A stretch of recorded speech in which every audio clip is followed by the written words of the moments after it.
Swedish designers have a good reputation. It doesn't matter what they produce, be it chainsaws or trucks, they build high quality and well thought out mechanisms. Perhaps this is their national trait. It's also true for the Swedish tanks. The country, which hasn't been in a war for the last 100 years, was able to create its own tank building school.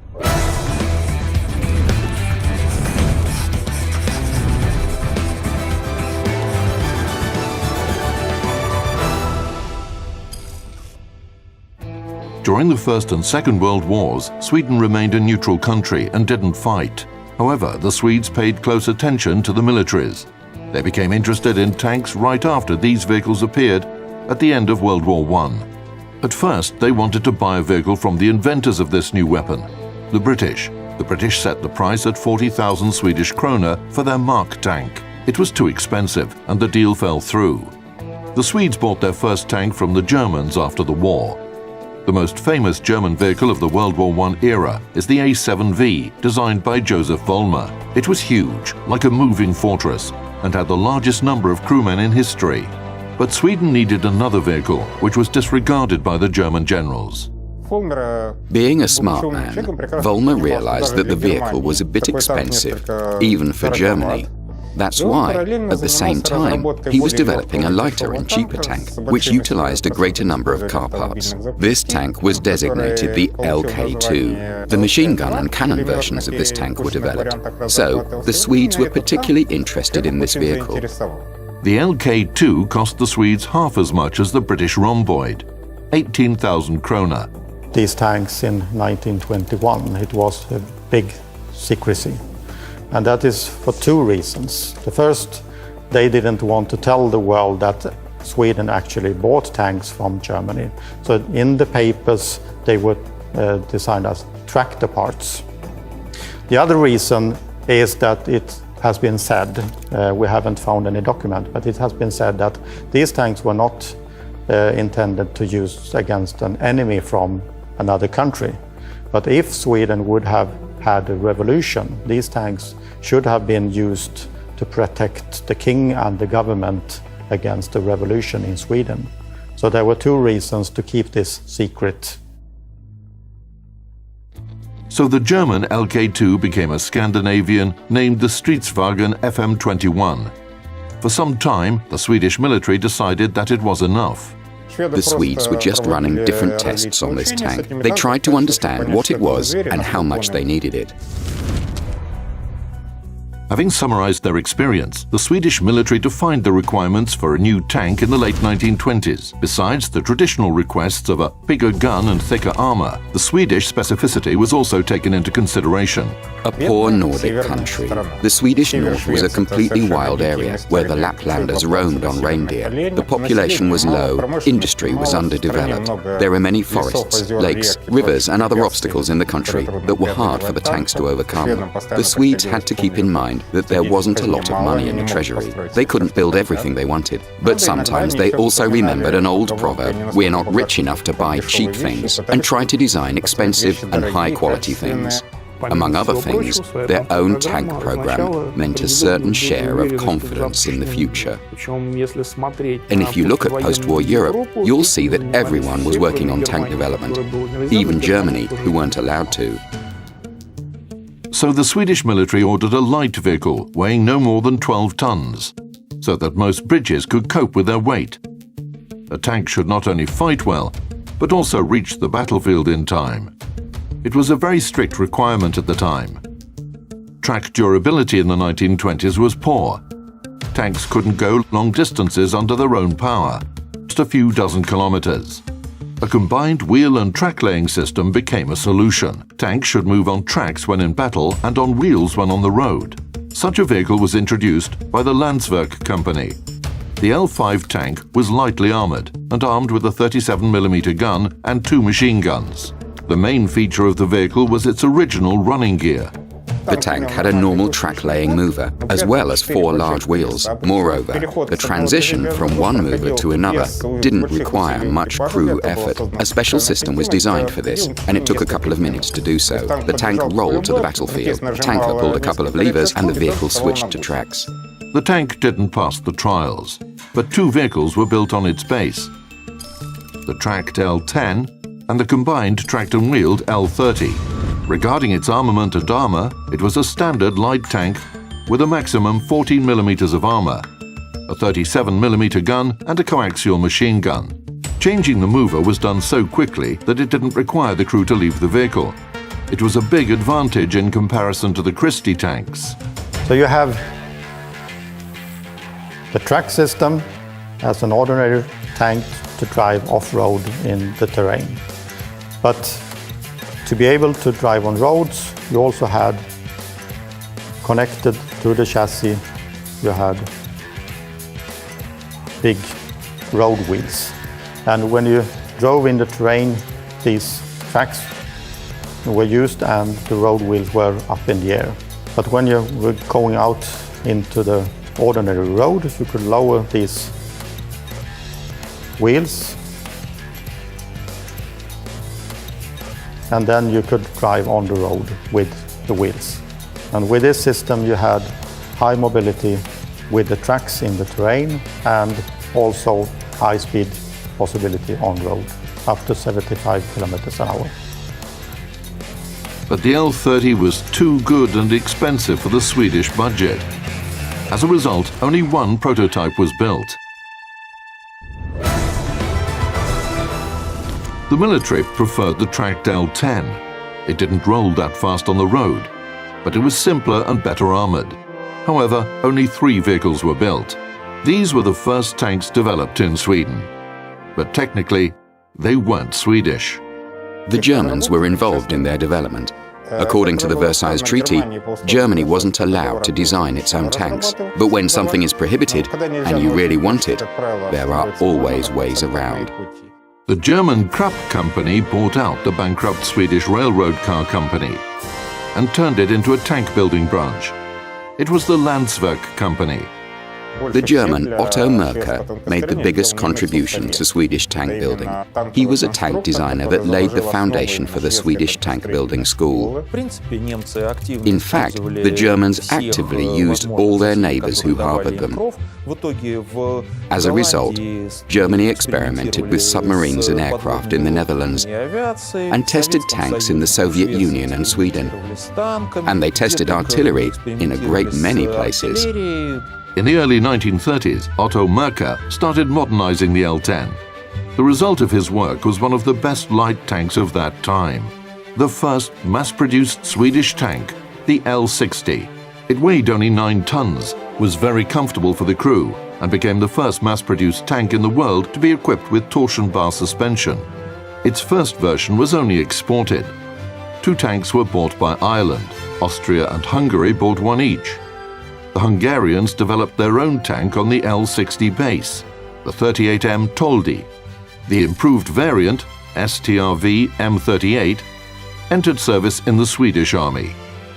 If we take only technical characteristics, the Swedes had one of the best tanks in the world before the beginning of World War II.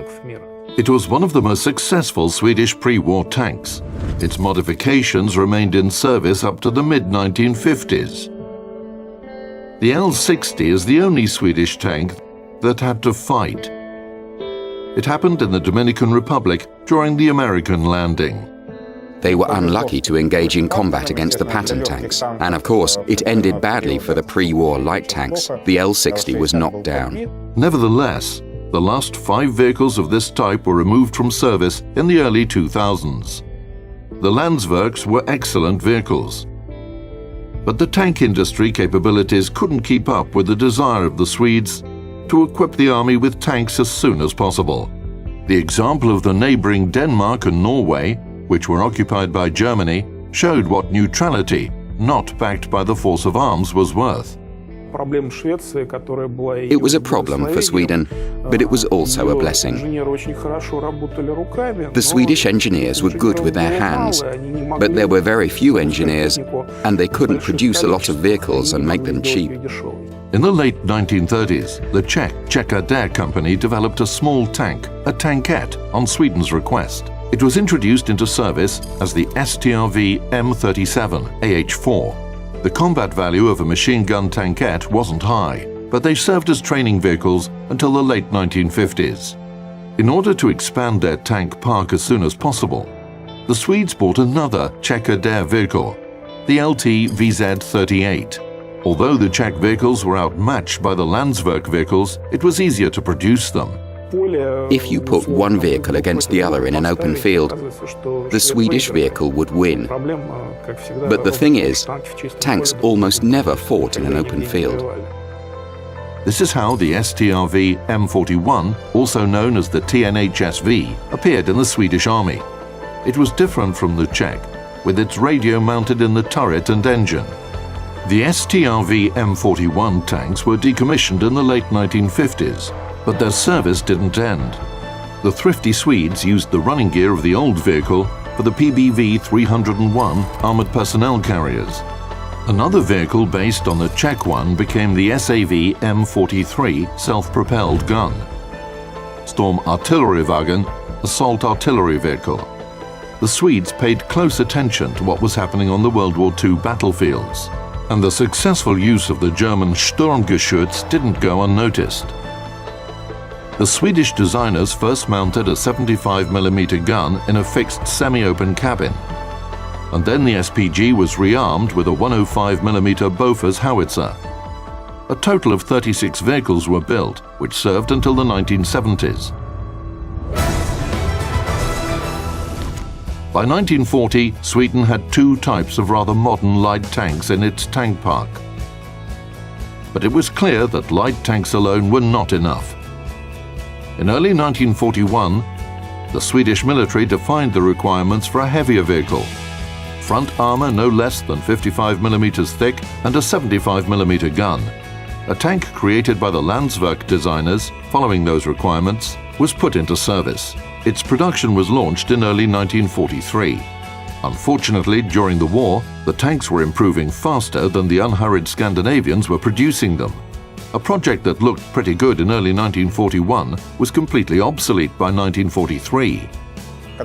When we asked at the Hässleholms Museum why the gun was so short, a museum worker told us that Swedish law was one of the reasons. According to law, the gun mustn't protrude beyond the vehicle's hull. The weak anti-tank characteristics of the STRV M42 with its short 75mm gun were obvious immediately. The Swedes also clearly saw that the development of a new tank or modernization of the current one could drag on and on. But vehicles capable of fighting effectively against the modern tanks of a potential adversary were needed right now. The Swedes did the same as their colleagues in other countries. They created an anti-tank self-propelled gun on a ready chassis. A new long-barrel 75mm gun was mounted on the M42 base. Front armour was 70mm thick, but the crewmen of the new SPGs had to forget about the traditionally good ergonomics of the Swedish tanks. The same museum worker who we talked to in Hässleholms told us that the gunner of this SPG had to have pole dancing skills because his left leg literally twisted around the device and he walked quite strangely for some time after he had left the vehicle. The development of this SPG dragged on as well. Although the first prototype was built in the winter of 1943, due to a delay in the gearbox development, the first mass-produced PVKV M43s was shipped to the Army in only 1946. There wasn't much to choose from. Until 1953, the M43 was the only vehicle at least somewhat capable of fighting against modern tanks. The Swedes managed to solve this problem by purchasing the Centurions. Sweden faced both financial and industrial limitations, as well as the fact that weapons improve most during a war.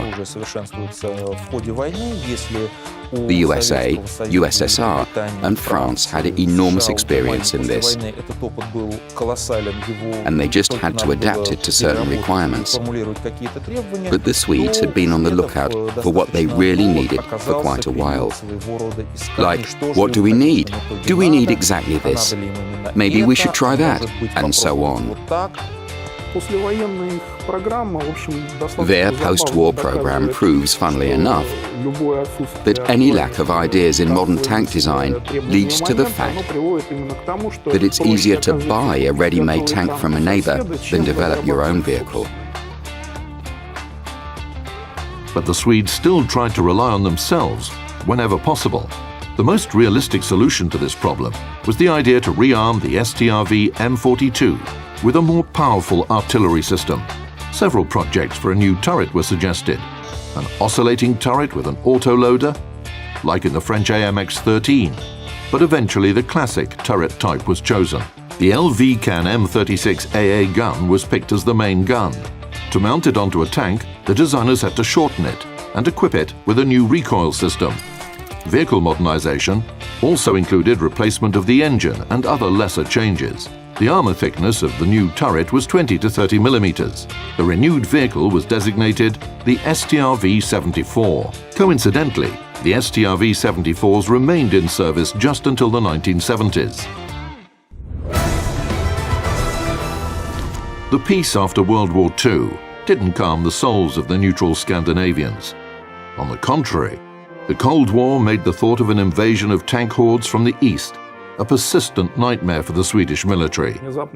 Suddenly, it appeared that a new, even more horrific war could break out very soon, and this time things would certainly go bad for them. So, they had nothing to do but start developing their own tank under these conditions. The Swedes implemented a number of original technical solutions in their new tank.